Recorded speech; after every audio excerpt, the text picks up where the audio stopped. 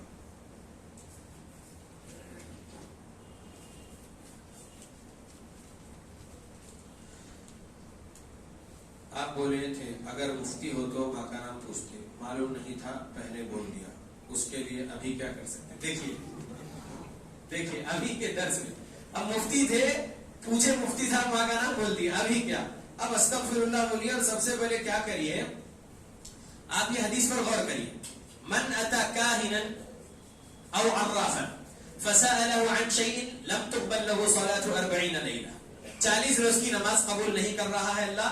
2230 صحیح مسلم. کیونکہ اس کے بعد جاگے کسی چیز کے بارے میں سوال کرے, صرف سوال کرنے سے 40 روز کی نماز قبول نہیں کر رہا. اب اگر وہ بول دیا, وہ سو پارڈ مفتی, یا سو پارڈ لکھنا تھا میری بہن, آپ مفتی لکھے بہرحال, تو وہ سو پارڈ مفتی جو اصل میں جادوگر ہے یا عامل ڈھونگی ہے, تو اس کی بات کو اگر سچ مان لیے, فصدقہ بما یقول, اس نے جو کہا اس کی بات کو سچ مان لیے, فقط کفر بما انزل علی محمد, تو کفر کرے جیسا ہوگا شریعت سے.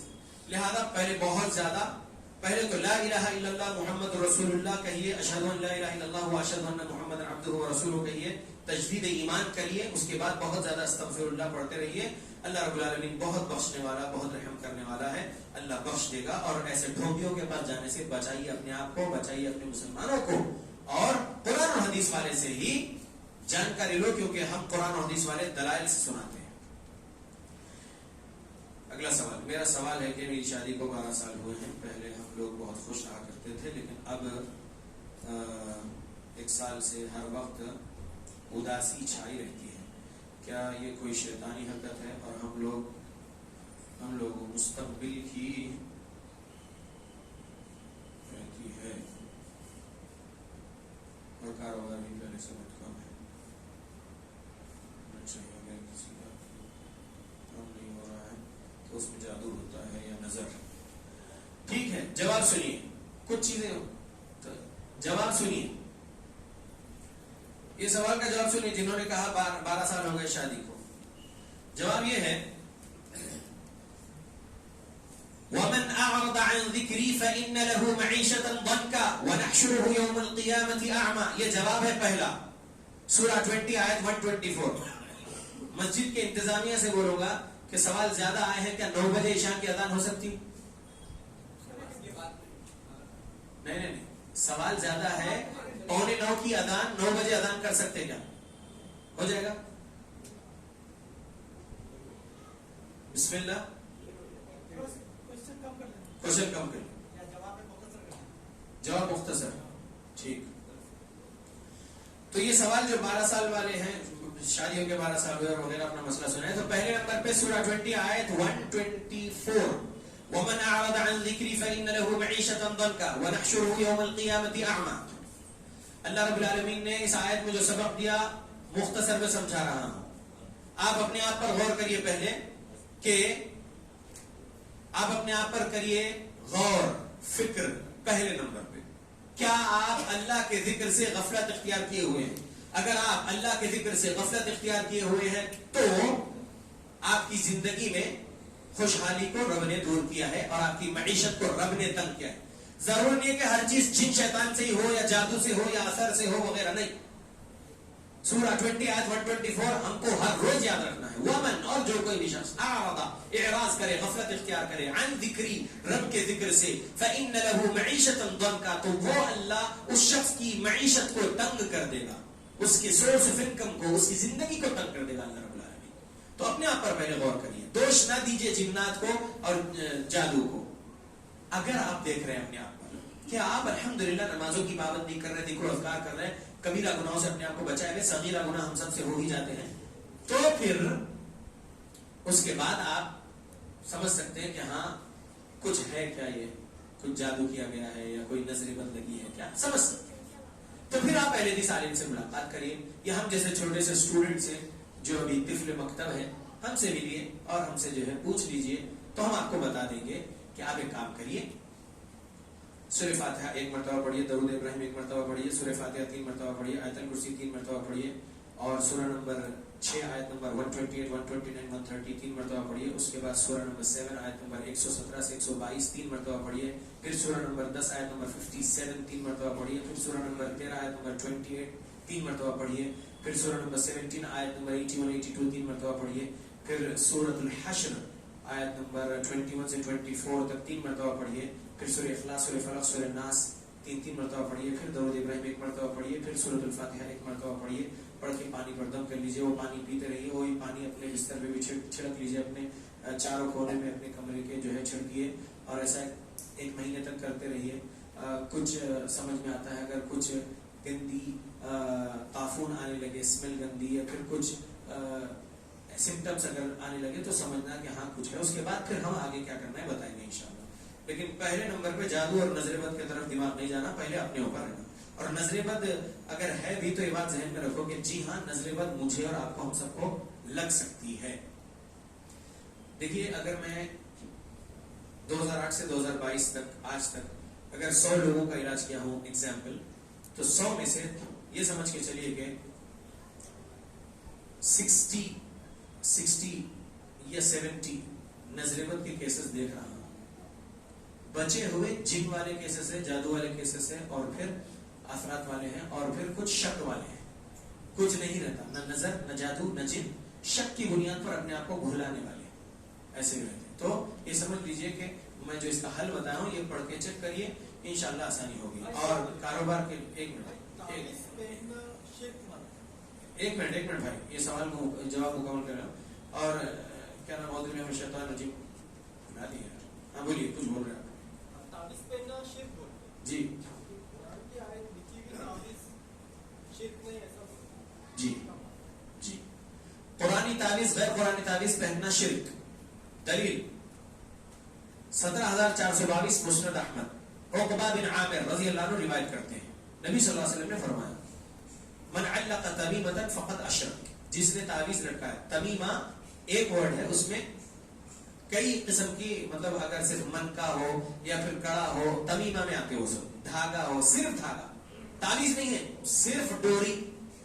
میرے 6 بچے ہیں ماشاءاللہ تبارک اللہ، 3 بیٹیاں 3 بیٹے ماشاءاللہ تبارک اللہ، الحمدللہ۔ میں آج تک ان کو میڈیکل سے لا کے وہ مرکیوری والا وہ بھی نہیں ڈالا، وہ دانت کے موشنز ہونے پر مرکیوری والا وہ جو ڈوری پہناتے ہیں گلے میں وہ بھی نہیں پہنایا۔ میں نے کہا سورۃ الفاتحہ پڑھنا ہے، دم کرنا ہے، اللہ رب العالمین سے شفا کی امید رکھنا ہے، یہ دھاگا بھی نہیں ڈالا۔ کیوں؟ من علق شیئا فقد وکیل الیہ، حدیث نبوی ہے، جو جس چیز سے اپنا تعلق